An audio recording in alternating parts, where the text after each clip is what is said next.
Bismillahirrahmanirrahim. Assalamualaikum warahmatullahi wabarakatuh. Yang terhormat dosen pengampu ulumul Quran yaitu Pak Muhammad Makmun. Alhamdulillahirabbil alamin wa bihi nasta'in wala umuri dunya waddin. Wassalatu wassalam ala asrofil anbiya'i wa mursalin wala alihi washabbihi ajmain. Amma ba'du. Pada kesempatan kali ini kelompok kami akan mempresentasikan mata kuliah ulumul Quran yang beranggotakan yaitu kelompok 9. Yang pertama Afdholiza Rahman dan yang kedua Naila Jannatul Ma'wa. Pada kali ini kami akan membahas yang berjudul dengan Ijazul Quran, yaitu dengan topik pembahasan yang pertama menjelaskan definisi Ijazul Quran, dan yang kedua menjemputkan macam-macam Ijazul Quran, dan yang ketiga menjelaskan pandangan ulama terkait Ijazul Quran dan relevansi di zaman kontemporer. Yang pertama, definisi Ijazul Quran. Secara bahasa berasal dari kata ajaza yu'jizu, yang artinya menetapkan kelemahan yang membuat sesuatu atau pihak lain tak berdaya. Kelemahan menurut pengertian umum ialah ketidakmampuan sesuatu lawan dari kudratuh atau kemampuan, potensi, atau power. Secara istilah, penampakan kebenaran pengalaman kerasulan Nabi Muhammad SAW dalam ketidakmampuan orang Arab yang menandingi kemujizatan Nabi yang abadi, yaitu Al-Quran. Jadi pada dasarnya ijaz dalam pembahasan ini ialah penampakan kebenaran Nabi dalam pengakuannya sebagai seorang Rasul, dengan penampakan kelemahan orang Arab untuk menghadapi kemujizatannya yang abadi, yaitu Al-Quran. Dan kelemahan generasi sesudah mereka dan mukjizat adalah sesuatu hal yang luar biasa yang disertai tantangan dan selamat dari perlawanan. Jadi Al-Quran adalah mukjizat terbesar yang diberikan Allah Subhanahu wa ta'ala kepada Nabi Muhammad. Ini dapat dihasilkan oleh seluruh umat manusia sepanjang masa, dan memang beliau diutus oleh Allah untuk keselamatan seluruh manusia. Allah menjamin keselamatan dan kemurnian Al-Quran. Kemujizatan Al-Quran antara lain terletak pada segi falsafah, balaghahnya, susunan dan gaya bahasanya, serta isinya tiada tandingnya. Assalamualaikum warahmatullahi wabarakatuh. Di sini saya akan melanjutkan pembahasan tentang rumusan masalah yang kedua, yakni macam-macam Ijazul Quran. Menurut Imam Suyuti, mukjizat itu sendiri dibagi menjadi dua macam. Yang pertama adalah mukjizat hissi. Mukjizat hissi adalah mukjizat yang bisa ditangkap menggunakan panca indera, seperti mukjizat Nabi Musa berupa tongkat yang digunakan untuk melawan bala tentara Fir'aun. Yang kedua adalah mukjizat akli, mukjizat yang hanya bisa dilihat oleh mereka yang mempunyai kecerdasan akal dan pikiran, seperti mukjizat yang diturunkan kepada baginda Nabi Muhammad SAW, yaitu Al-Quranul Karim. Nah, sedangkan macam-macam Ijazul Quran itu dibagi menjadi tiga. Yang pertama adalah kemujizatan bahasa, yang kedua adalah kemujizatan ilmiah, dan yang ketiga adalah kemujizatan tasyri'.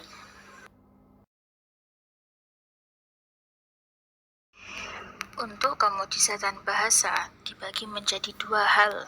Yang pertama adalah keistimewaan dari susunan kata dan kalimat dalam Al-Quran. Di antaranya keunikan nada dan langgamnya yang melebihi syair dan puisi manapun, singkat dan padat dalam segi pengungkapannya, dan keindahan dan keberagaman gaya, bahasa, serta ketepatan maknanya.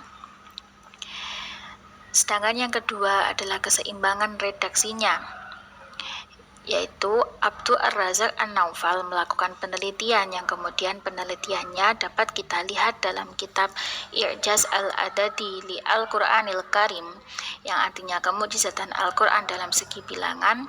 Hasil dari penelitian itu membuahkan hal yang menakjubkan. Di antaranya keseimbangan antara jumlah bilangan kata dengan lawan katanya, keseimbangan antara jumlah bilangan kata dengan persamaan maknanya, keseimbangan antara jumlah bilangan kata yang menunjukkan kepada akibatnya, seperti kata infak dan ridho. Selain itu, ada juga yang disebut dengan mukjizat khusus. Keunikan nada dan langgamnya yang melebihi syair dan puisi manapun, suara-suara yang tercipta bagaikan alunan musik yang indah.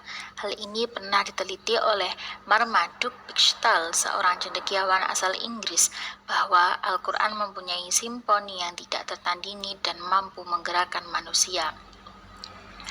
Singkat dan padat dalam segi pengungkapannya, seperti contoh surat An-Nur ayat 38, di mana dalam ayat tersebut diungkapkan dengan singkat dan padat, padahal mengandung arti yang sangat luas dan mendalam.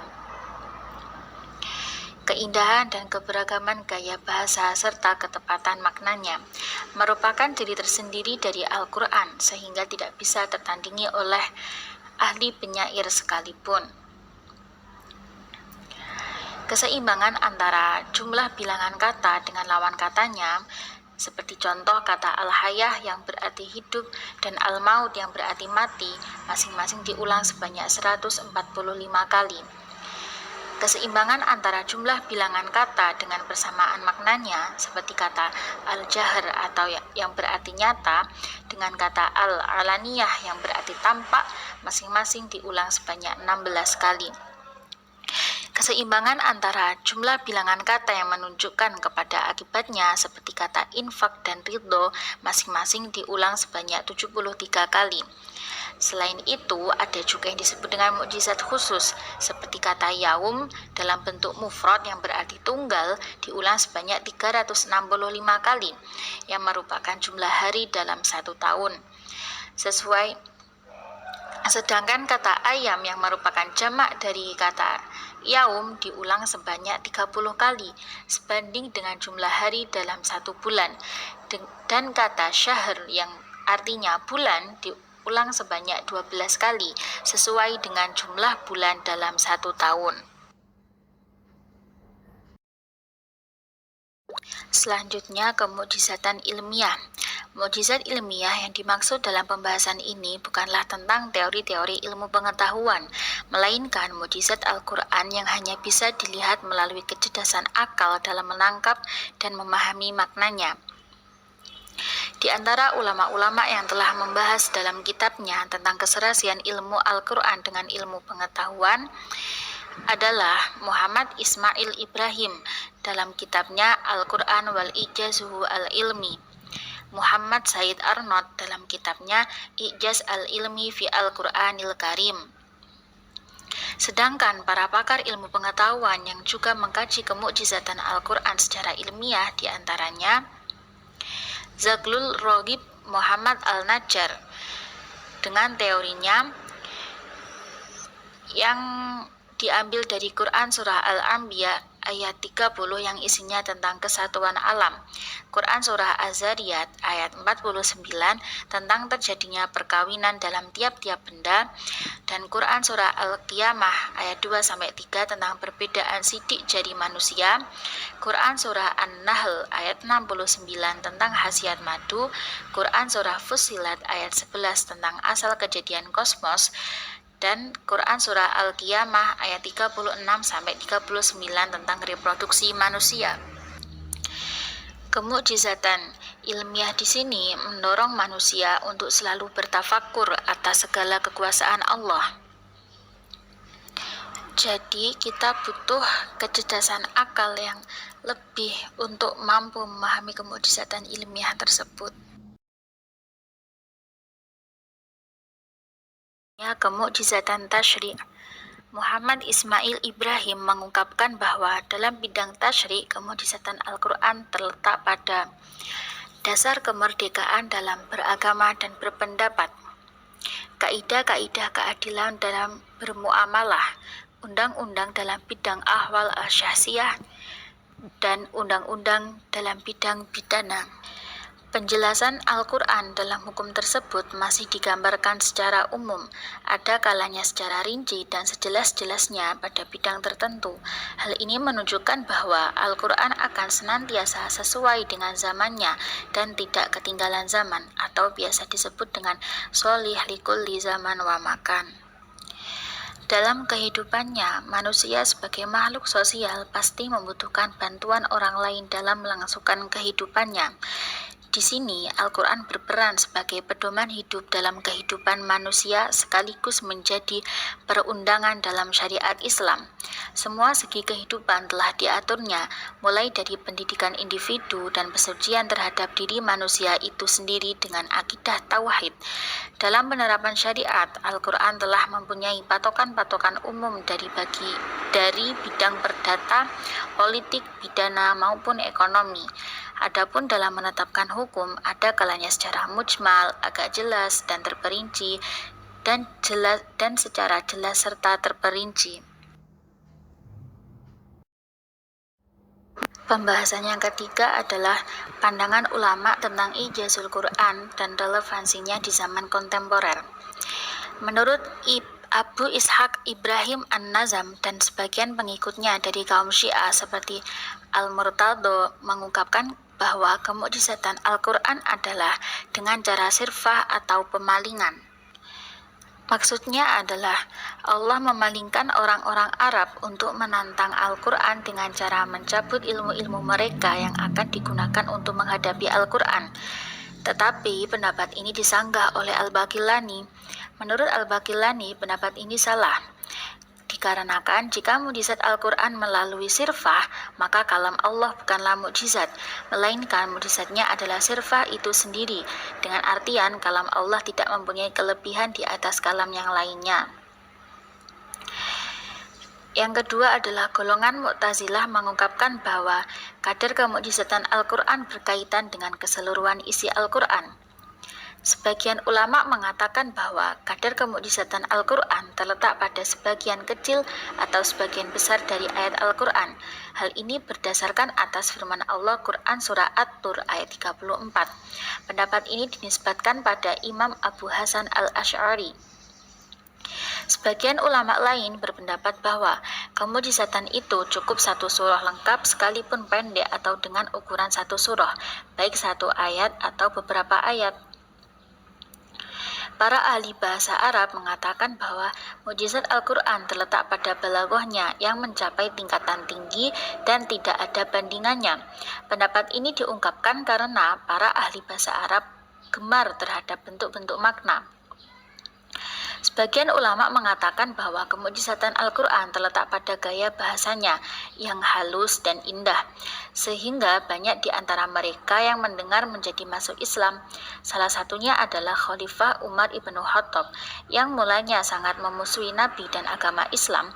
Setelah mendengar petikan ayat Al-Quran yang dilantunkan adiknya, akhirnya memutuskan untuk masuk Islam.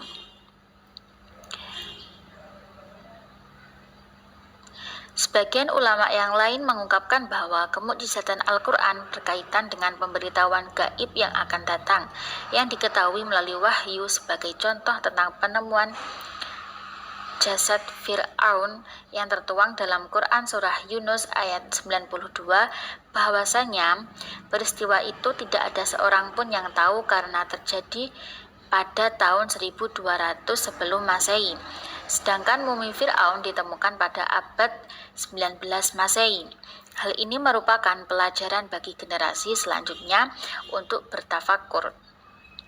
Ada juga yang mengatakan bahwa letak kemukjizatan Al-Quran adalah kandungan atas berbagai macam ilmu dan hikmahnya yang sangat dalam. Al-Jahiz menganggap poros kemukjizatan Al-Quran itu adalah nadom. Nadom adalah meredaksikan ungkapan dalam sebuah redaksi yang sesuai dengan aturan i'rab, tersusun dengan baik antara lafaz dan maknanya.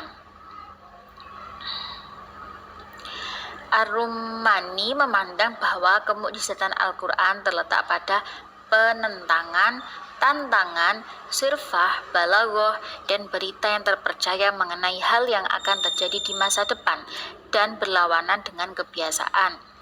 Abu Hilal al-Askari mengungkapkan letak kemujizatan Al-Quran pada alasan dan argumentasi yang memuaskan dan diformulasikan oleh ilmu balaghah. Al-Baqillani mengungkapkan kemujizatan Al-Quran disebabkan oleh adanya berita hal-hal gaib, keindahan nadom, serta redaksinya yang tidak bisa dijangkau dan ditiru manusia. Al-Qadhi Abdul Al-Jabbar menyatakan bahwa kemujizatan Al-Quran terletak pada posisi kalimat dan cara performansinya, bukan pada kata-kata tunggal, makna, atau bentuknya. Abdul Qahir Al-Jurjani mengungkapkan bahwa ijaz Al-Quran terbagi menjadi 3. Yang pertama, mujizat Al-Quran dari segi balaghahnya. Yang kedua, mujizat Al-Quran dalam nadomnya. Dan yang ketiga adalah penjelasan esensi nadom. Al-Asbahani berkata dalam kitab tafsirnya bahwasanya beliau berkata, ketahuilah bahwa kemujizatan Al-Quran disebutkan dari 2 buah sisi. Sisi yang pertama adalah kemujizatan yang berhubungan dengan dirinya sendiri, sedangkan sisi yang kedua menghalangi manusia dari usaha untuk menentangnya. Sisi yang pertama berhubungan dengan kefasihan dan balaghahnya atau dengan maknanya. Hal itu tidak berhubungan dengan unsurnya, yaitu yang berupa lafadz dan makna, karena lafadz-lafadznya adalah sama dengan lafadz mereka. Sedangkan relevansi dari ilmu ijazul Quran di zaman kontemporer sekarang ini adalah sebagai bahan kajian pembelajaran bahasa Arab dalam bidang balaghah atau biasa dikenal dengan seni dan sastra Arab.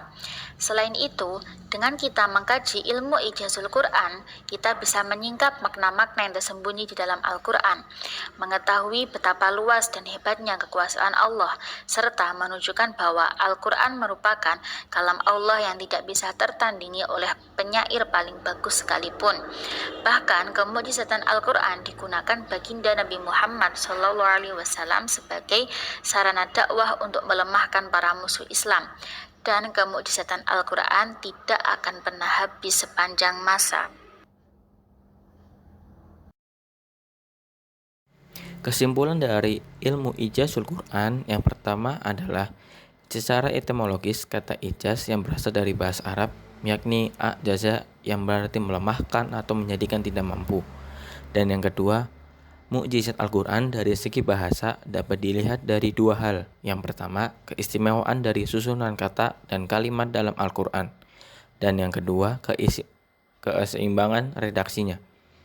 Keistimewaan dari susunan kata dan kalimat dalam Al-Quran. Yang pertama, keunikan nada dan lagamnya yang melebihi syair dan puisi manapun. Dan yang kedua, singkat dan padat dalam segi pengungkapannya. Dan yang ketiga, keindahan dan keberagaman gaya bahasa serta ketepatan maknanya. Keseimbangan redaksinya dibagi menjadi 3, yaitu keseimbangan antara jumlah bilangan kata dengan lawan katanya. 2. Keseimbangan antara jumlah bilangan kata dengan persamaan maknanya. 3. Keseimbangan jumlah bilangan kata yang menunjukkan pada akibatnya. Macam-macam ijazul Quran dibagi menjadi 3 pula. Yang pertama, kemujizatan bahasa, yang kedua kemujizatan ilmiah, dan yang ketiga mujizatan tasyri'.